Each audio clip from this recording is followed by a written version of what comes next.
This is a short video on page 3 of your notes, which is on exceptions to the octet rule. So octet rule states that elements want 8 valence electrons, okay, which hopefully by now you know, and all elements want to get to 8 valence electrons. Obviously, elements on the right side of the stair step, the nonmetals, are trying to gain electrons. So family 17 wants to gain 1 electron. Family 16 wants to gain 2 electrons to get to 8 valence.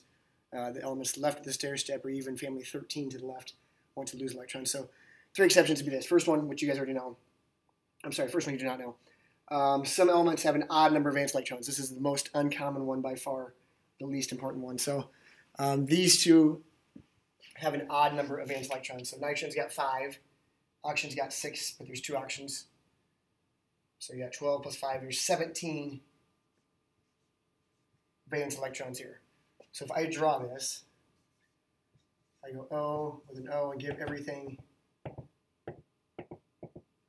That's got 8, that's got 8, that's got 8. If I do that, that is 20 electrons. 2, 4, 6, 8, 10, 12, 14, 16, 18, 20. So that is 3 too many. So whenever we've used too many, there's more sharing. So make a double bond, erase, erase. That is still 18. Okay. The element that normally has an odd number is the one with an odd number of valence electrons. Okay. This is not a stable compound. It tends to bond to something else.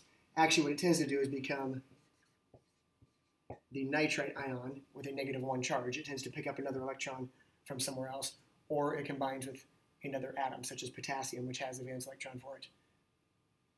Okay. Another example of that is NO. Again, this is probably my least important out of these things, but 5 valence plus 6 is 11 valence. So if I try to draw this, 1, 2, 3, 4, 5, 6, 1, 2, 3, 4, 5, 6. That's got 8, that's got 8, 2, 4, 6, 8, 10, 12. That's 14 electrons.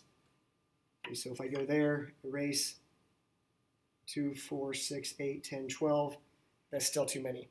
Okay, the element that was odd to start with probably has an odd number. Not common. Okay, not common. So it's probably the exception I'm least concerned about. Next one is one that happens often. Actually, all ionic compounds do the next one. So next one's a little more important. Last one's most important probably.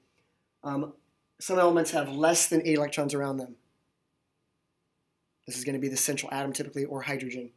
So this is true for every element from the boron family, family 13, from the boron family left. All the elements that have 3 valence electrons or less will always have less than 8 electrons around them, because they're giving away their electrons. They're not trying to get to 8 valence. They're giving away their valence electrons to empty out their outer level. So a couple examples here.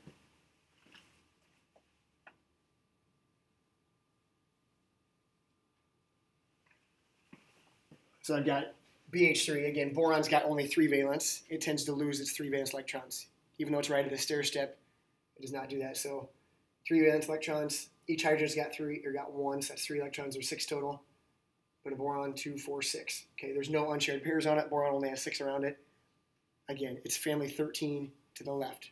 The elements with 3 valence electrons to the left. This would be a trigonal planar shape, remember, because there's no unshared pairs on here, so it'd be evenly. These electrons are evenly distributed around there. Magnesium chloride. This is an ionic compound. Again, magnesium is a metal. It's got 2 valence electrons. It's just getting rid of those. So magnesium will not have 8 around it. So again, every element from family 13 to the left will have less than 8 electrons around it. Last exception, this is the one I spend the most time on. This is called an expanded octet. It's called an expanded octet, which means you have more than 8 electrons around the central atom. More than 8 around the central atom. And it's pretty easy to tell this. You know, if you have a compound like CH4, you know there's a carbon with 4 things around it. That is not going to be an expanded octet. But if you see a number bigger than 4 back here, a 5 or a 6, then you can tell it's probably going to be an expanded octet. Or if you see a noble gas, particularly xenon. If xenon forms a compound, it has an expanded octet. It's going to have more than 8 electrons around it. Okay, so you've got, if you see a number bigger than 4, or if you see a noble gas like xenon, which is not very common either.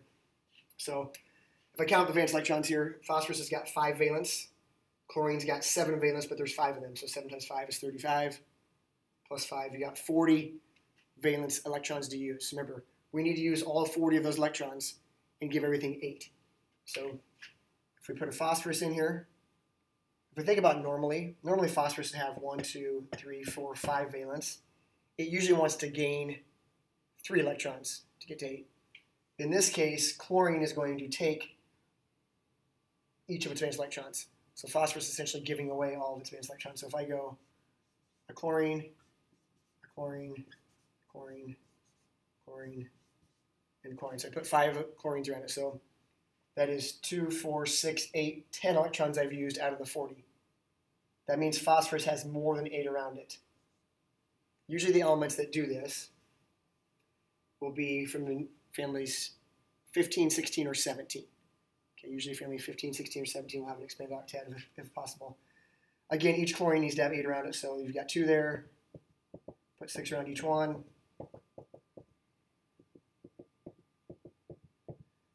If we count all of our electrons, there's 8 on each spot. 2, 4, 6, 8. 2, 4, 6, 8. Remember the bond counts as 2. So we've used 40 electrons. Right? This one would be very similar. You're going to have a sulfur in the middle. I'm going to draw this one quickly. You're going to have a sulfur in the middle. You're going to have a fluorine, a fluorine, a fluorine, fluorine, fluorine. So you're going to have 6 fluorines around sulfur. That's an expanded octet around sulfur. Again, what's really happening in here is sulfur is giving away each of its valence electrons, all 6 of them, and forming 6 bonds. Each fluorine would have electrons around it. Now, in terms of shapes, so before we had just done linear, trigonal planar, trigonal pyramidal, bent, and tetrahedral.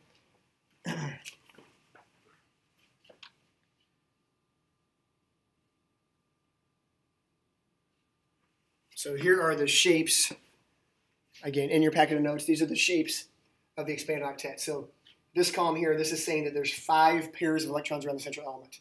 So it's kind of like when we had that phosphorus with 5 bonds coming off. This means there's 6 pairs of electrons around the central element.